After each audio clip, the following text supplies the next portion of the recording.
Hello and welcome everyone. My name is Tom Stoneham and I'm chairing this Festival of Ideas event on sleep-tight consciousness at work. Before we get on to the main business, just a few items of housekeeping. Subtitles are available for this event. You should see a button with a CC on it for closed caption at the bottom of your screen. If you'd like subtitles, please click on that button and you can turn them off again in the same way. If you have any technical issues, such as losing your connection, you're able to rejoin using the original link. You can join, come back in. If you're watching live, you can ask questions at any time using the Q&A button at the bottom of your screen. But we'll come to the questions at the end of the talk. And remember that today's event is being recorded, so you're able to come back and watch it again at any time, and again, should you wish to. So, sleep-tight consciousness at work. It's a delight for me to introduce the speaker today, Dr. Aristea Ladas. Aristea, I think it was 2 years ago you first gave a Festival of Ideas talk, which I chaired.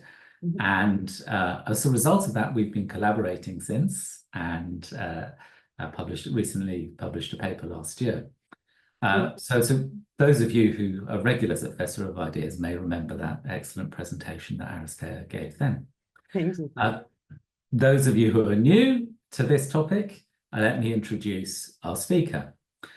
So Dr. Aristea Ladas completed her PhD in 2013 from the University of Sheffield.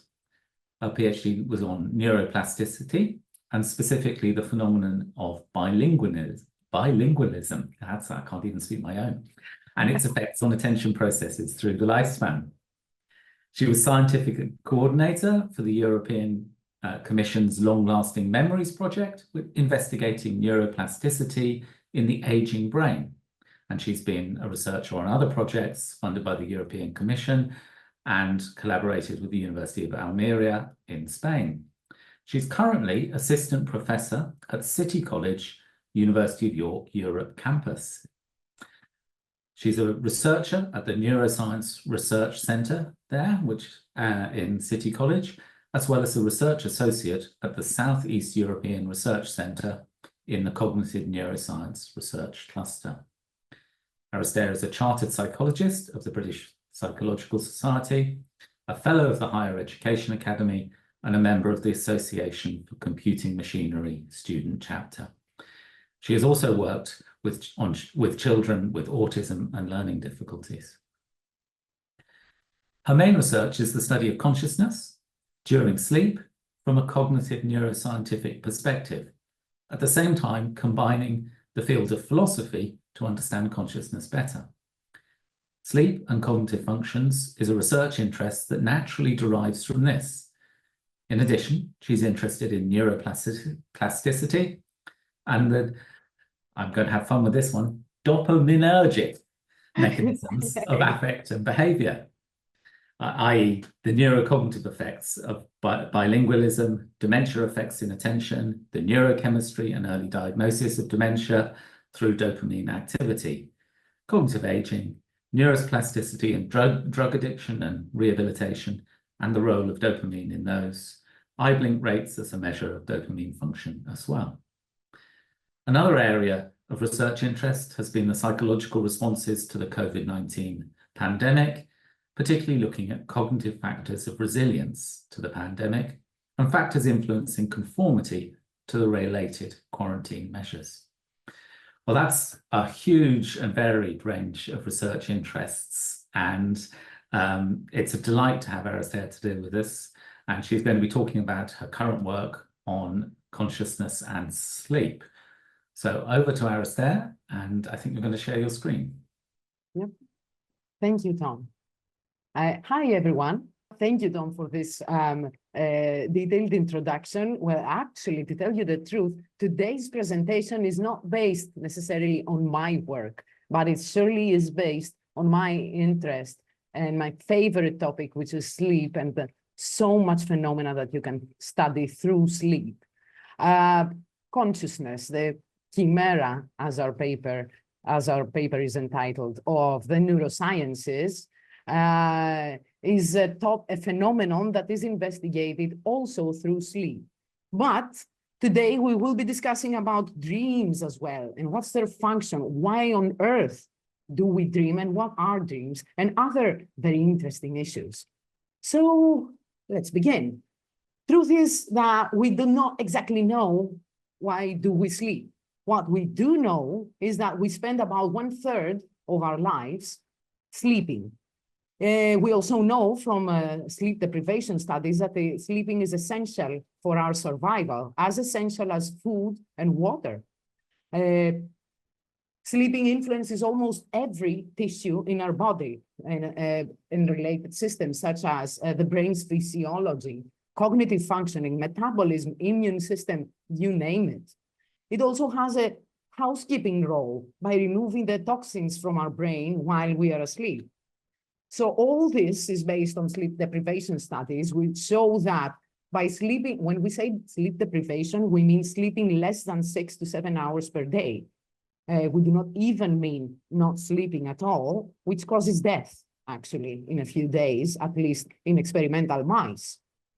So sleeping less than 6 to 7 hours per day results in a demolished immune system, which doubles the risks for cancers, and increased chances of developing Alzheimer's dementia, blood sugar levels that are profoundly disrupted, increasing the risk of coronary heart disease and stroke, contributing to major psychiatric conditions, and of course, posing a barrier into learning.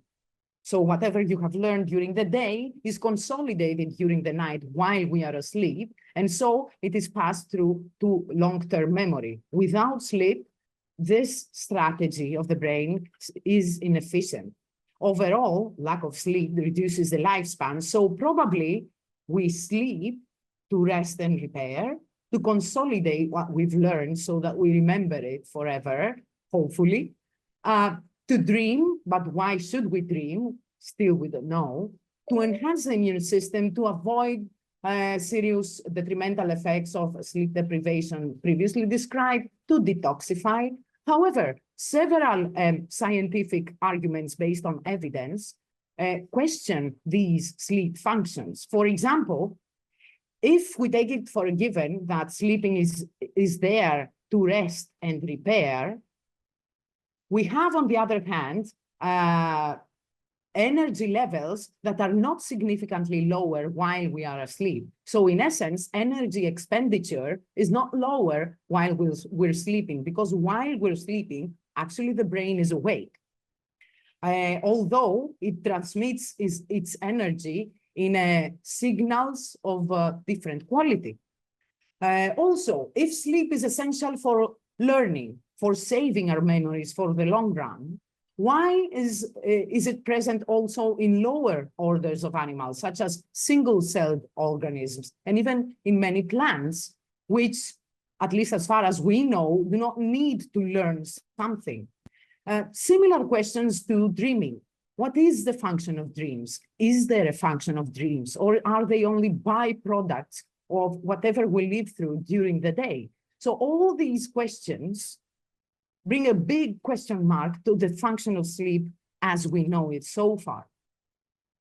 Recuperation theories support that sleep is needed to restore the homeostasis, which is essential in every living organism in the known world.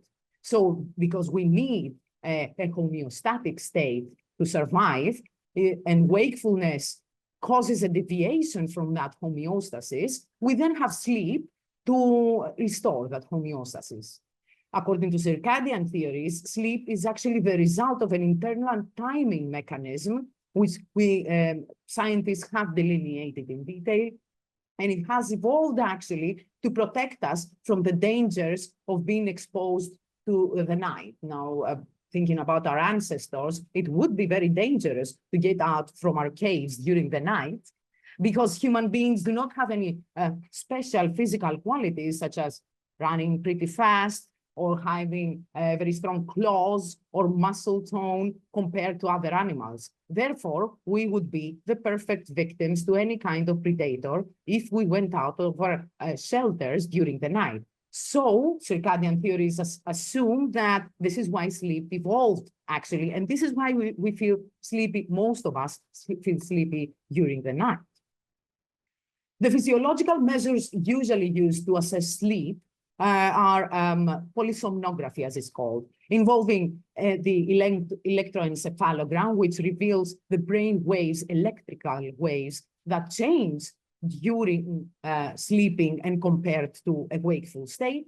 The electrooculogram, which records eye movements while asleep, for example, during the famous REM phase, eyes are moving pretty fast, and that's why the name rapid eye movements. And also the electromyogram, which is used to detect loss of activity in the neck muscles, which is considered essential for us not to stand up and start acting out our dreams. So that kind of muscle paralysis happens in all of our muscles while we are asleep. Now, these are the traditional measures that we use to assess sleep neuroscientifically, although still they do not reveal many things about the function of sleep and dreaming. This is an example of how sleep looks like with these measures. So you can see that the signals that are transmitted from the brain in alert wakefulness on the top of the screen just before sleep, and in the different four qualitatively different stages of sleep, the brain waves differ as well. And that's why the sleep experiences differ. We can see here that we have several sleep cycles during the night. So we begin by a wakeful state, drowsiness. We fall to stage 1, then to stage 2, stage 3, which is also the REM phase, usually takes place for the first time, and then deep sleep. And then we rise from that state, and then we fall in again, and then we rise. And we do that multiple times during a night. And this is what restores generally, what is considered to restore our cognitive system, our emotional system, anything that has to do with being, actually. What do we know about sleep and dreaming? Well, that's limited as well. We do know that 80% of awakenings of participants during the REM phase yields reports of very vivid light dreams. So participants were taken to the sleep lab and they were connected to the EEG and they were awakened when they entered the REM state. 80% of those times they reported very vivid dreams as opposed to other sleep stages. We also know that external stimuli can be incorporated in our dreams. For example, any loud noise while you're asleep, a smell, or even a taste. Also, dreams run on real time, actually. Everyone dreams, no matter whether you remember those dreams or not. Penile erections are not a result of erotic dreams. Sorry to disappoint some, but they're not. And sleepwalking and talking are less likely to occur actually while dreaming. And this is the basic, very limited knowledge that we have about dreaming, because still we do not have a machine that can show on a screen what actually we are dreaming about. So what we can do is to indirectly assess dreams from self-reports, from EEG and polysomnography overall, to assume what's the use of sleep, what's the use of REM during sleep, which is the main dream phase, and what's the use of dreams. What we also know is that when we deprive people of the REM phase, which is the main dream phase, we have two consistent effects. People, when they are allowed to sleep again, proceed more rapidly into the REM phase, which is called the REM rebound effect, where more time is spent in REM when that sleep deprivation is over. This shows that the REM phase is somehow essential for a healthy sleep, but also for a healthy awake life. However, still, we're not clear on why is REM essential. Given that the REM phase is essential for someone to probably survive, also dreaming, which takes place mainly during the REM phase, must have a purpose. What we do know is that during the REM phase, most probably a processing of explicit memories of events that took place during the day happens. However, the scientific findings about that are rather inconsistent. It seems that when people take antidepressants that block the REM phase of sleep, these do not interfere with memory as we would expect if the REM phase was essential for processing explicit memories. Also, other REM blocking drugs cause periods of wakefulness.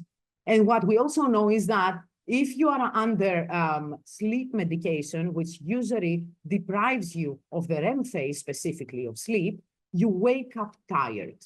So it seems that probably the REM phase helps us to feel less tired, to rest. However, the brain is fully awake and functioning, especially during the REM phase.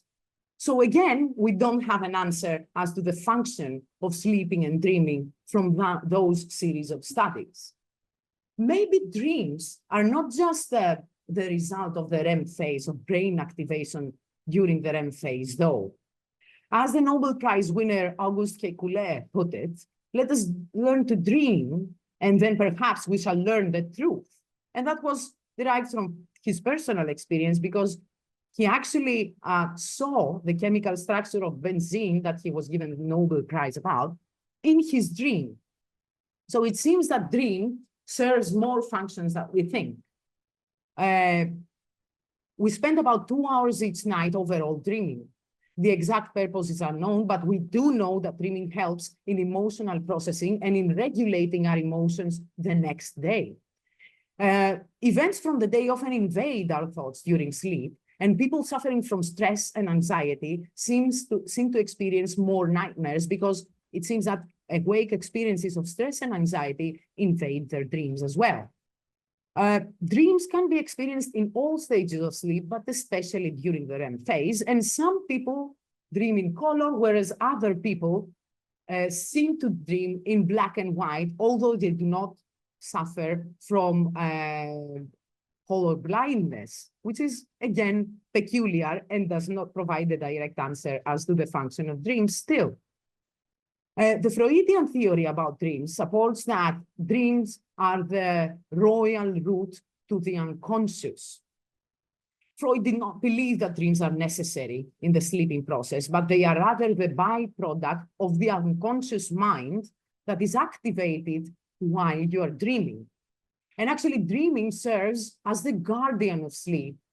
That is, it's designed to keep the person asleep while we are experiencing thoughts coming from the unconscious, which thoughts are cannot be experienced when you are awake, because they are wishes and thoughts that are not allowed by social norms. This is the reason, Freud says, why we repress those wishes to our unconscious automatically. And when we are asleep, this automatic repression of those prohibited, say, wishes, this automatic pressure reduces, and so we have them emerging into the conscious mind that is experienced as a dream. However, these unconscious wishes are not experienced while we are dreaming as they are, but rather in an altered form, more acceptable by our conscious self, since we accept that now that's only a dream. For example, some people may see in their dreams that they're having sex with a sibling, which would be unacceptable if they thought of that while awake. But during the dream, it seems so sensible, doesn't it? Or maybe you see an alien popping out right in front of you, and you have a wonderful chat with that alien, or a deceased relative. Still, these make total sense while we're dreaming, and Freud supports that, yes, we experience those dreams because we have repressed wishes and motives regarding what we see in our dreams, and these are slightly modified in our dreams so that we can handle them emotionally, actually. So in essence, according to Freud, dreams are what we remember generally, what we experience, that is, during our lives, consciously and mainly unconsciously, and the hidden meaning of what we have experienced. And this is what makes up dreams. Alternatively, the activation synthesis hypothesis supports that dreams are a necessary byproduct of maintaining sleep. But actually, because the brain is so highly active when we're dreaming, something has to be done in order to keep us asleep so as not to wake up in the middle of the night and disrupt the whole sleep therapeutic process. Because several parts of our brain are active while we are asleep, the brain also has at the same time an inherent need for logic. So the brain compiles that scenario of a dream from all these images and experiences popping out by the activated brain parts while we are sleeping. And that's actually what dreams are, according to this hypothesis. However, as simplistic as this hypothesis supports dreams are, in psychoanalysis, it seems that dream interpretation is very, very helpful in resolving several conflicts that the client might experience. Because we have, during such a dream interpretation, we have the dream that the client experienced, which is explained and described to the therapist. Then the therapist interprets that dream. And then through that process, the latent thoughts, the deeply buried in the unconscious, are supposed to be revealed. So in that sense, dream interpretation is a therapeutic tool for psychodynamic psychotherapies. However, other theories support that it's just a byproduct. Another alternative to what are dreams is the cultural social model of dreams by Tom Stoneham, who is chairing today's talk. According to that theory, dreaming is different than dreams, although in everyday language, we use them interchangeably. Actually, dreaming is the quasi-perceptual experience that we call experience of dreaming. However, dreams is your description and interpretation of that experience you had while you were asleep. Since dreams are an interpretation of an experience, then by default, they are influenced by different factors that influence generally how each one of us interprets our individual experiences. So these would be, first of all, the actual experiences of a person while awake and while asleep. This would be personality characteristics that influence the way that I interpret my reality. It would be also cultural views of dreams, social expectations of what is allowed to see, to experience, what is not, what is a dream according to social norms and so forth. Memories and sleep interoception, which is encoded in memory without the strict logical categorization which occurs in wakeful life. All these factors seem to contribute, according to this theory, to make up what we call the content of dreams, which is actually our own interpretation of the dreaming experience.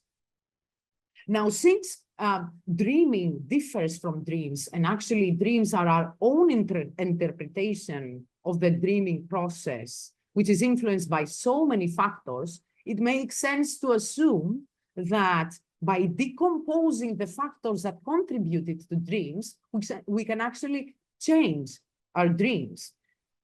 Very grossly speaking, based on this logic, we can use this theory in order to treat traumatic nightmares experienced, for example, from people with post-traumatic stress disorder, without the need to ask the clients to re-experience the dream while describing it to us. Because we will not therapeutically work under this theory on the dream per se, on the interpretation that is of the dreaming experience, but we would work on the factors that made up that dreaming experience, that made up that dreaming interpretation rather. And actually, it seems that this theory provides a wonderful insight into how we could work therapeutically with nightmares, and it is being used from trauma therapists. What about ancient Greek philosophers? They did actually respect and they did pay attention to their dreams. They actually believed that dreams carried messages sent from the gods. They predicted the future. They had therapeutic powers, and they were means of communicating with the dead, with another level of conscious or unconscious being. Ancient Greek philosophers attempted to approach and interpret sleep and dreaming in a rational way, actually. For example, ancient Greek physicians mainly focused on nightmares, and they believed that nightmares included information about someone's physiological state, and especially if someone has a disease, a physiological disease, that would be reflected in several nightmares, which reflect the bad physiological state of the patient. So they used actually nightmares to diagnose physiological problems and to try to restore the balance of the body as they believed. Pre-Socratic philosophers such as Heraclitus, Parmenides, Democritus provided a naturalistic explanation of the cause of sleep and the formation of dreams, which detached them from the supernatural sense that was given to dreams so far. Pythagoras also supported that dreams had a divine origin apart from a naturalistic explanation. Plato recognized that dreams were one of the ways that gods conveyed their intentions to humans, and also assumed that there were natural causes to dreams, including disturbances in the body's internal motions, as he called them, or as we would call it today, to the body's internal physiological functioning of the organs, because of course, all the organs are functioning while we are asleep. So dreams, according to Plato, were a combination of the divine with physiological processes. According to Stoic philosophers, dreams are primarily a source of self-knowledge because they can be used to measure our progress of learning, progress towards wisdom. So depending on the level of progress that you have made towards achieving wisdom, you would experience different dreams. Aristotle, the main empiricist of the ancient Greek world, assumed that dreams come from sensory impressions, actually, that are accumulated during the day. So in essence, they are wakeful experiences that have been stored in the brain, and not only experiences, but generally cognitive activity that takes place during the day. The nature, according to Aristotle, and the function of sleep and dreams is developed out of the concepts that make up those awake experiences. Those concepts, those qualities of the awake experiences, which are communicated into, which are manifested into dreams and make up actually dreams, are the senses, the ability to imagine, our memory ability, and our mind or intellect. So all these combine to make up our dreams, according to Aristotle. Sleep, according to him, is a natural state of an organism which is characterized by reduced or suspended physiological functions as compared to a wakeful state. Because according to Aristotle, sleep is a sort of deprivation of the wakening state, and dreams are not metaphysical phenomena under that sense, but they are just a re-experiencing of the wakeful experiences, which share all these characteristics along with the wakeful experiences of senses, imagination, memory, and the intellect, that they are just experienced on a different level of consciousness, as we would say today. Moving to more to Buddhism, they assume that dreams are real in the sense that they are real dreams. We actually dream. But the true nature of dreams is masked by wakefulness, actually. So according to that notion of dreaming, if we did not experience a wakeful life, but we were dreaming all the time, then the meaning of dreams could also be revealed as well. According to Nietzsche, the dreaming brain contains parts of the primitive stages of the human brain, where our cognitive capacity for example, critical thinking, for problem-solving abilities was far more limited. Currently, we see dreams mostly as a form of, at least from the view of philosophy, as a form of the phenomenal, as it's called, consciousness, a subjective aspect of experiencing the world. So that's what dreams are mainly. And they actually simulate reality. Moving to the topic of prophetic dreams, are there prophetic dreams actually? According to Plutarch, when people die, a living eidolon of life still remains, what we maybe could call soul nowadays. That eidolon is divine. It is sent by the gods. So maybe the body dies, but the eidolon still exists. However, when we are living and awake, that eidolon sleeps. Whereas when we are dreaming, that eidolon shows an interpretation of the future goals, the future pains that someone will experience. According to this, then, dreams do have a prophetic value. Is there scientific evidence to support that prophetic value of dreams? Because if this is true, then dreams help us navigate in the world and make better decisions if we are enabled to predict the future. The evidence is limited, and limited in actually mainly biases. So according to scientific evidence about the prophetic ability of dreams, this could be attributed either to memory biases, which are psychological phenomena such as the tendency to search for and recall information that confirms what we already believe, which is called confirmation bias. So people tend to remember dreams that appear to predict future events and to forget the vast majority of dreams that did not at the end predict any events that actually happened in their lives, because we prefer to remember dreams that actually seem to coincide with our wakeful life. Also, these prophetic so-called dreams can be a matter of coincidence, because given the vast number of dreams that we experience during our lives, statistically, we are bound to have some dreams aligned with events happening in our everyday lives. So it's simple as that. Psychological and neurobiological explanations regarding the prophetic ability of dreams assume that dreams, that prophetic ability can be attributed to cognitive processing, where dreams can sometimes reflect subconscious thoughts, concerns, knowledge that we have gained during the day. But when the brain has been processing these, this can lead to a form of an unconscious prediction, a blueprint of what can happen the next day based on what I experienced today.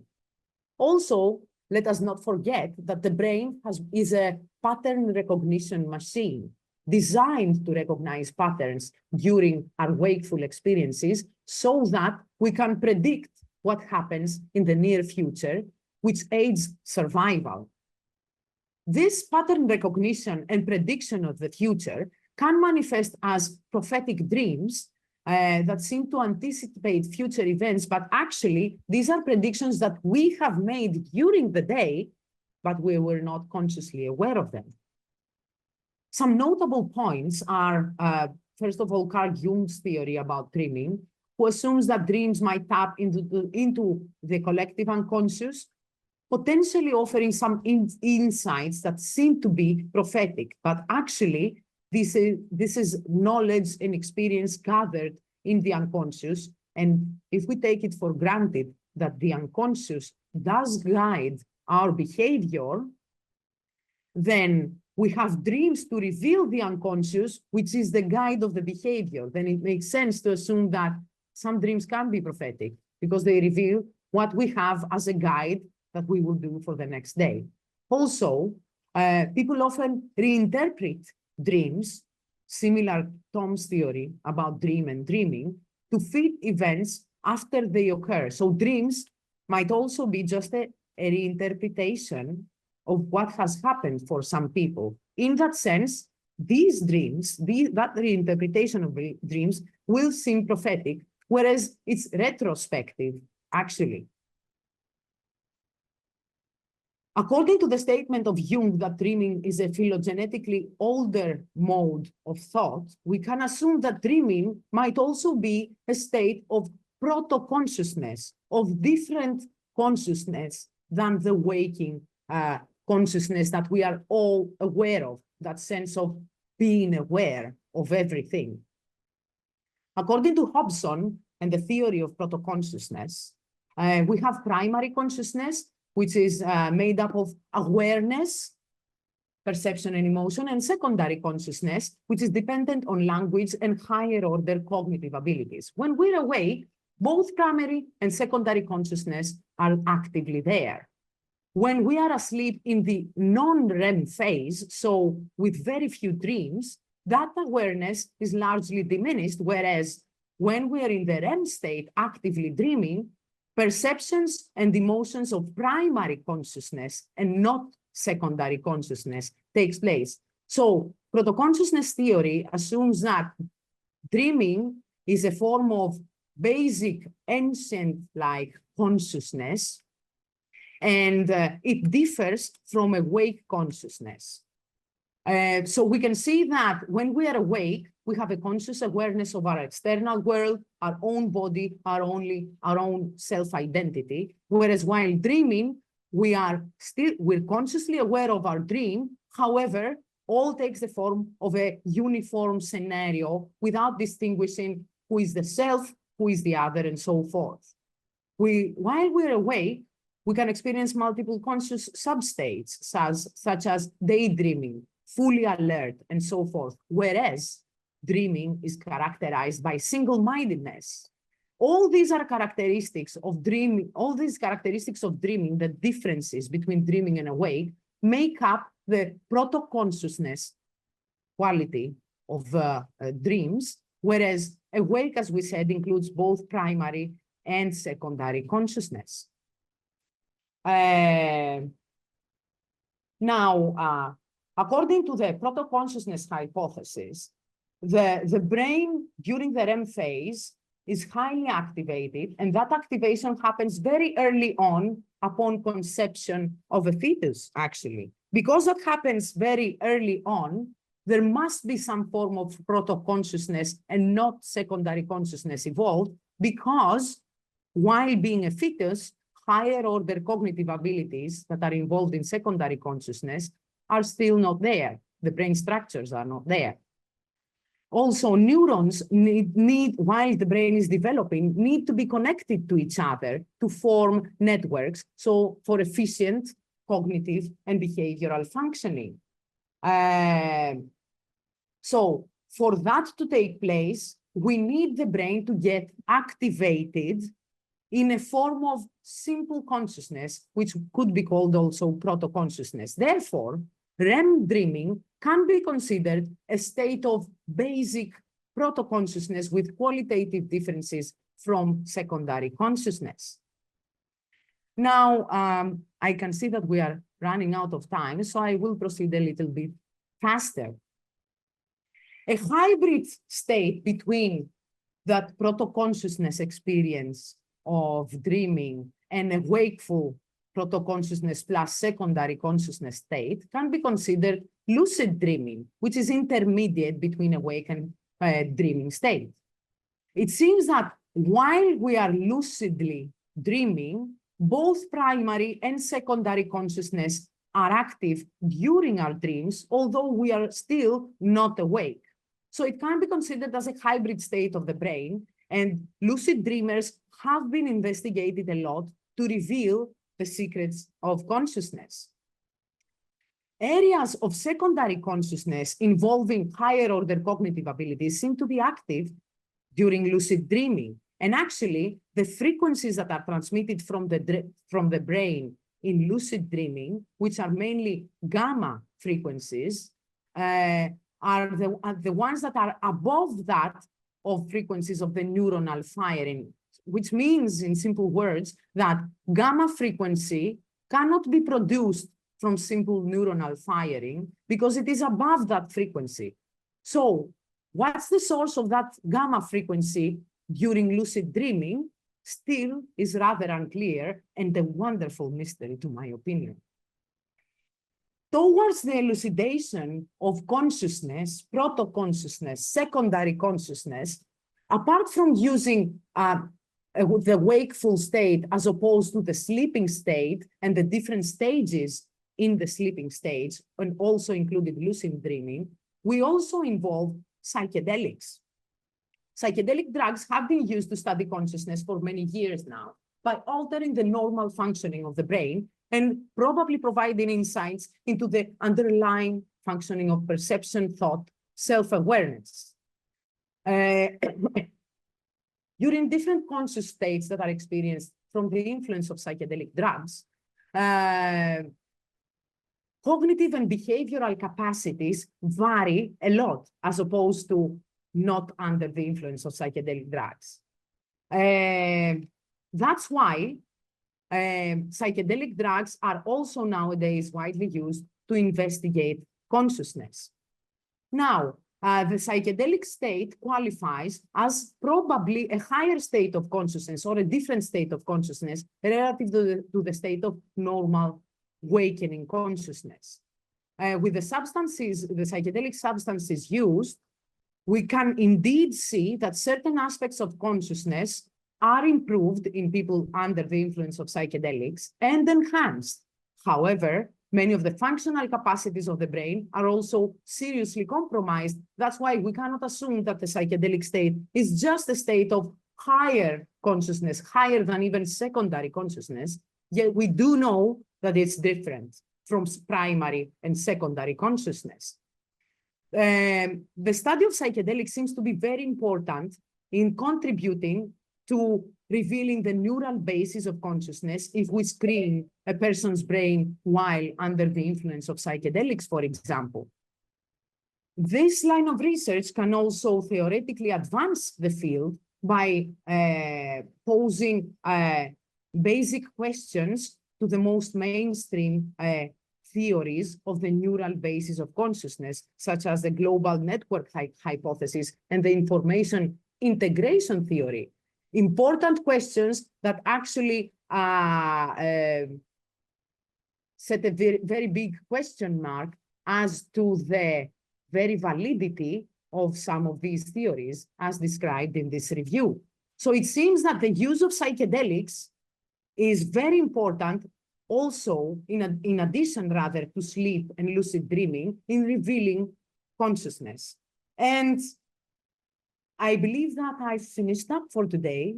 I know that I provided you with way too much information probably, but there is so much to say about sleeping and dreaming. And right now, I would be more than happy to engage in a discussion with you based on the questions that you might have.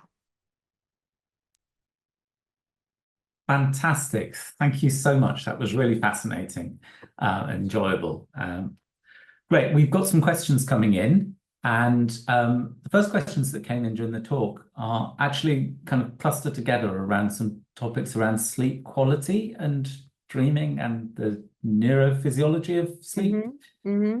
So there was one question was whether sleep during daylight hours, is less valuable than sleep at night. Another question was about whether for sleep quality, it's the length of the whole sleep period or it's the length of the REM period, which matters most. Mm-hmm. And then the third one is whether the timing of the deep sleep matters. Whether, for example, if you tend to sleep deeply for the hour or two before waking up, that is good for sleep quality. Mm-hmm. Mm-hmm. Thank you, Tom. Well, let's take them one by one. Daytime sleep, that has been rather under investigating compared to nighttime sleep. when we try to investigate sleep and consciousness and any other phenomenon that could be investigated through sleep versus a wakeful state, we usually take people to a sleep lab to have their night sleep. So although we do have some evidence about daytime sleep, that's very limited. I'm aware of very recent evidence from Lisa Henderson's lab at York University, their sleep lab, that they recently showed that in children, in very young children, daytime sleep not only does not contribute actually to their, grossly speaking, cognitive functioning, but it rather deprives them of opportunities to further evolve their cognitive system. So that's why daytime sleep is not considered as very good for children who are still developing. Nevertheless, in adults, it seems that if you sleep a lot during the day, that reduces the quality of your nighttime sleep. Because if you sleep a lot during the day, you won't have the need to fall into deep or REM sleep that much during the night, which destroys the whole sleep experience. In that sense, we should avoid daytime sleeps as much as we can. Truth is, on the other hand, the arousal levels drop a lot at around 3 to 5 p.m. And that's when we feel like we could use a nap. However, it would be useful to avoid them, as we said. Now, so still we need to investigate a lot about daytime sleep. Regarding the length of the REM phase and whether that matters, it seems that more or less on average, people who do not suffer from any pathologies experience the same amount of the different sleep stages. The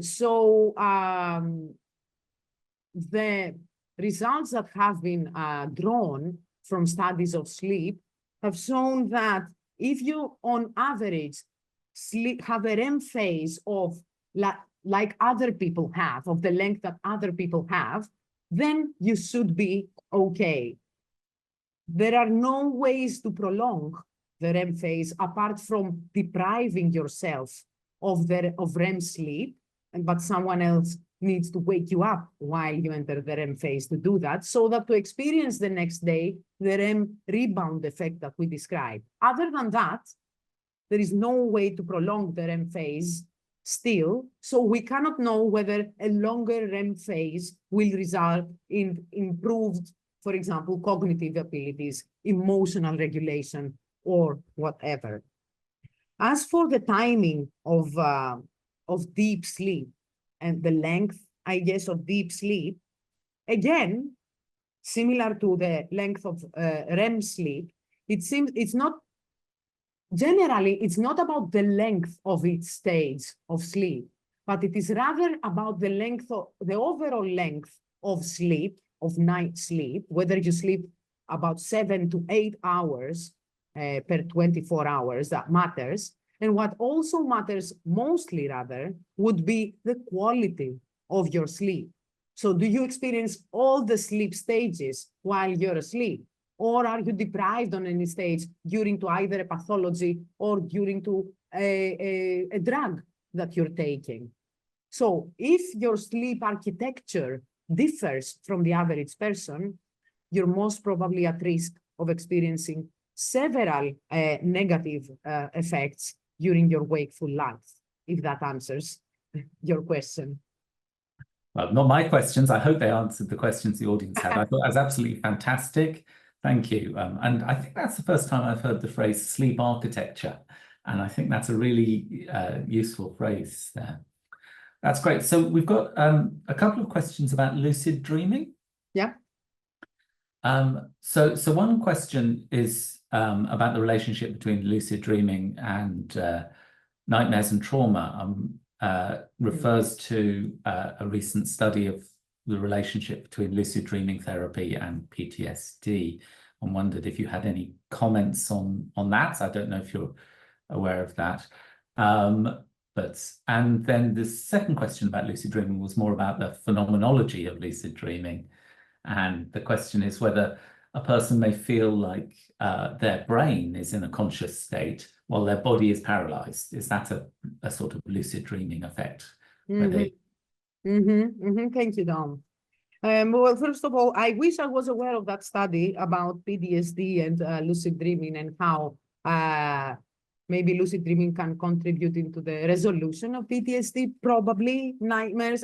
Probably you, Tom, would be more suitable to answer that.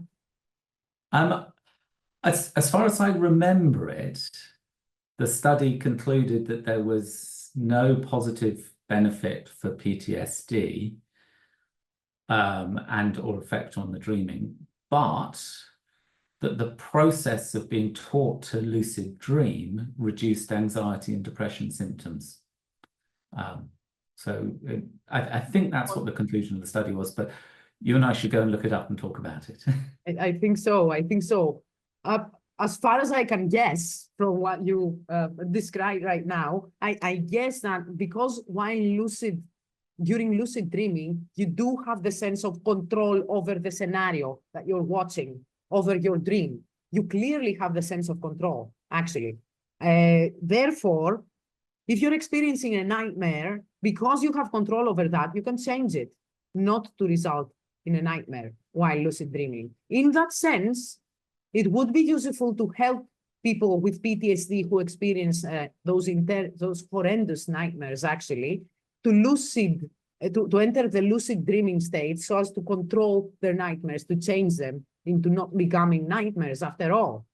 However, yes, I would be very interested in looking up that study with you, Tom.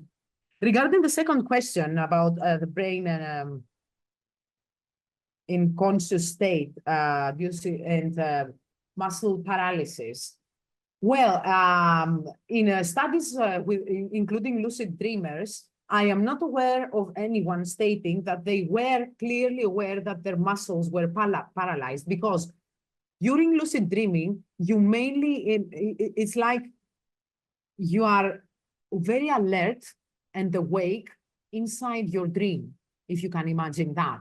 That kind of awareness of the environment, of the self, of your identity that we have during our wakeful life, that quality of awareness is inserted into your dream when you're lucid dreaming.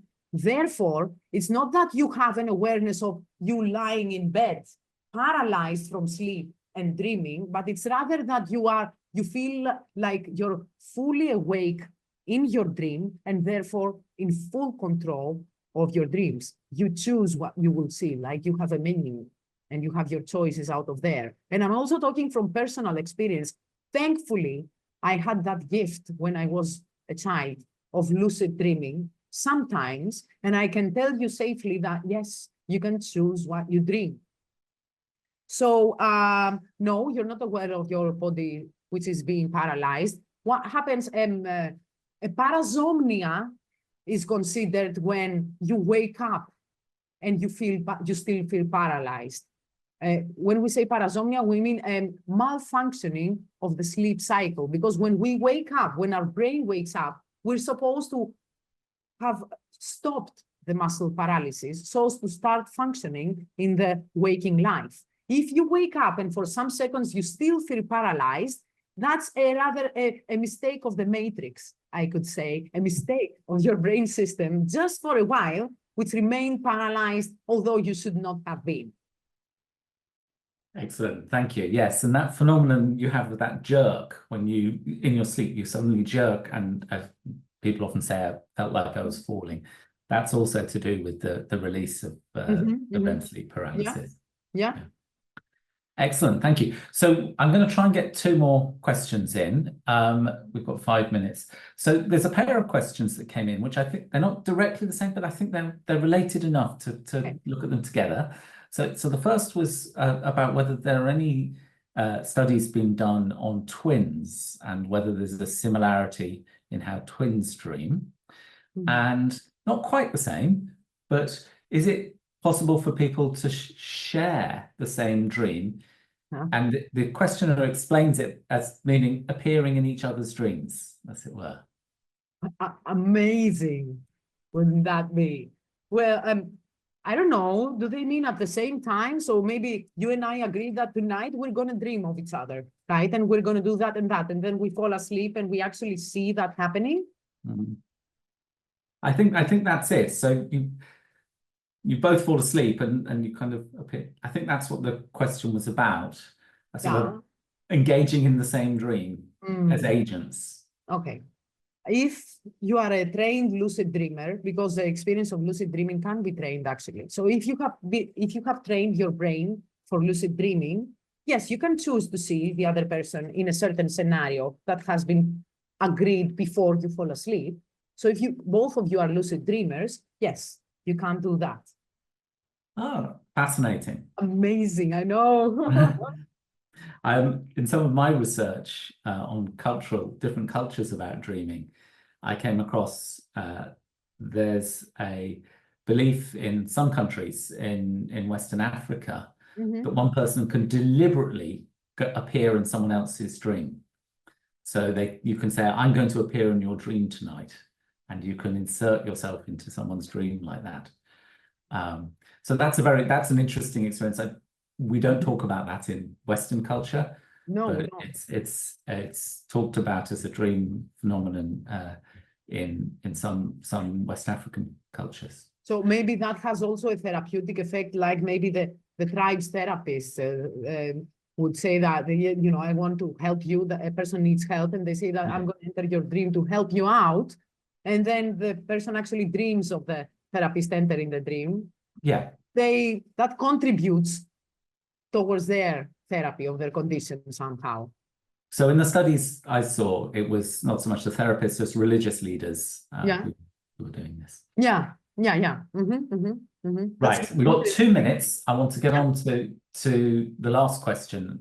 There's some more still, but we're not going to get to. I apologize to the audience for that. But I think this one, both of us will find particularly interesting.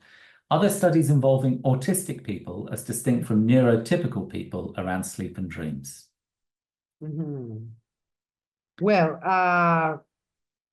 my deepest apologies because I have not looked that up for neurodivergent people generally compared to neurotypical people, and whether there are different qualities of dreaming between these groups.